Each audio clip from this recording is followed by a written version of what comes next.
This is ground, ಅದಕ್ಕೆ ಡಾಣ ಅಂತೀವಿ ನಾವು. ದಿಸ್ ಈಸ್ ಪಿಚ್, ಅದಕ್ಕೆ ಮಡಿ ಅಂತೀವಿ ನಾವು. ಅರೌಂಡ್ ಫೀಲ್ಡರ್ಸ್, ಅವ್ರಿಗೆ ಕೂಲಿ ಅವ್ರು ಅಂತೀವ್ರಿ ನಾವು. ಸುಮ್ಮನೆ ಮಾಡಿ ಸುಡುಗಡೆ ಮತ್ತೆ ಅಡ್ಡಾಟ ಬರ್ತಾನೆ ನೋಡಿ ಯಾವ್ದನ್ನ ನೋಡು. ಯಾಕಿದ್ರೆ ಕ್ರಿಕೆಟ್ ಬಗ್ಗೆ ಹೇಳಕತ್ತೇವ, ತಾನು ಹೊಲದ್ದು ಹೇಳಕತ್ತೇನೆ. ಹೆಂಗನ ಮಾಡಿ ಆಟ ಕಲ್ತು ಕ್ಯಾಪ್ಟನ್ ರಸಲ್ ಯಾವಾಗ ಒದ್ದೋಡಿಸಿ ನಮಗೆ ನನಗಾಗ್ಯದ. ನೀವು ನೋಡಿದ್ರೆ ಹುಚ್ಚುಚ್ಚು ಮಾಡ್ತಿದ್ದಿ. ಅಷ್ಟು ಮಂದಿ ಬ್ರಿಟಿಷರಾದ್ರಾಗ ಈ ಕೊಬ್ಬಕ್ಕೆ ಒಳ್ಳೆ ಮನುಷ್ಯ ಕಾಳ ಪಾಪ ನಮ್ಮ ಸಲುವಾಗಿ ಎಷ್ಟು ಬಡ್ದಾಡಕತ್ತಾಳ.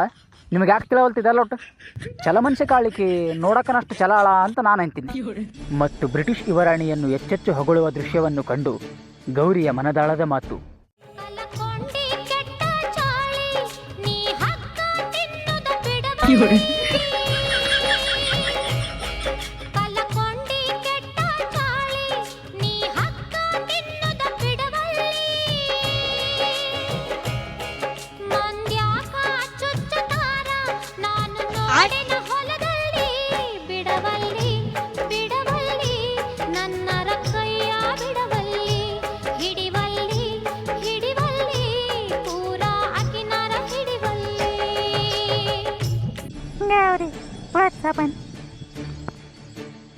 ಏನಾಯ್ತಾ? ಯಾಕೆ ಮಾರಿ ಮಾರಿ ನೋಡ್ತಿದ್ದಿ? ಪ್ರಿನ್ಸಸ್ ಎಲಿಜಬೆತ್ ಇವತ್ತಿಗೆ ಇಷ್ಟು ಮಾಹಿತಿ ಸಾಕು, ಇನ್ನುಳಿದಿದ್ದು ನಾಳೆ ಹೇಳುತ್ತೇನೆ ಎನ್ನುತ್ತಾಳೆ.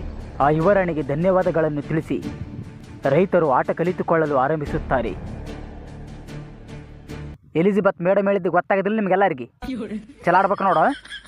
ತಗ ಕೈಯಾಗ ಹಿಡ್ಕಪ್ಪ ಚೆಂಡು. ನಿನ್ನ ಸ್ಯಾಣೆ ಹಿಡ್ಕಕ್ಕ ಬರವಲ್ತಲ್ಲ ನಿನಗೆ. ಭುವನ್, ಆ ಮೇಡಮ್ ಅಂದಳು ಈ ಆಟ ಆಡೋಕೆ 11 ಮಂದಿ ಇರ್ಬೇಕಂತ. ನಾವು 5 ಮಂದಿ ಇವೆಲ್ಲ.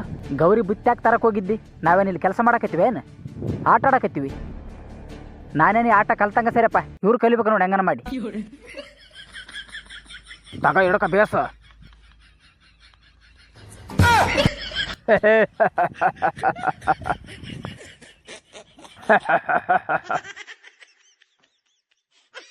ನನಗೆ ಚೆಂಡು ಬಡಿಸಿದ್ದಲ್ಲ.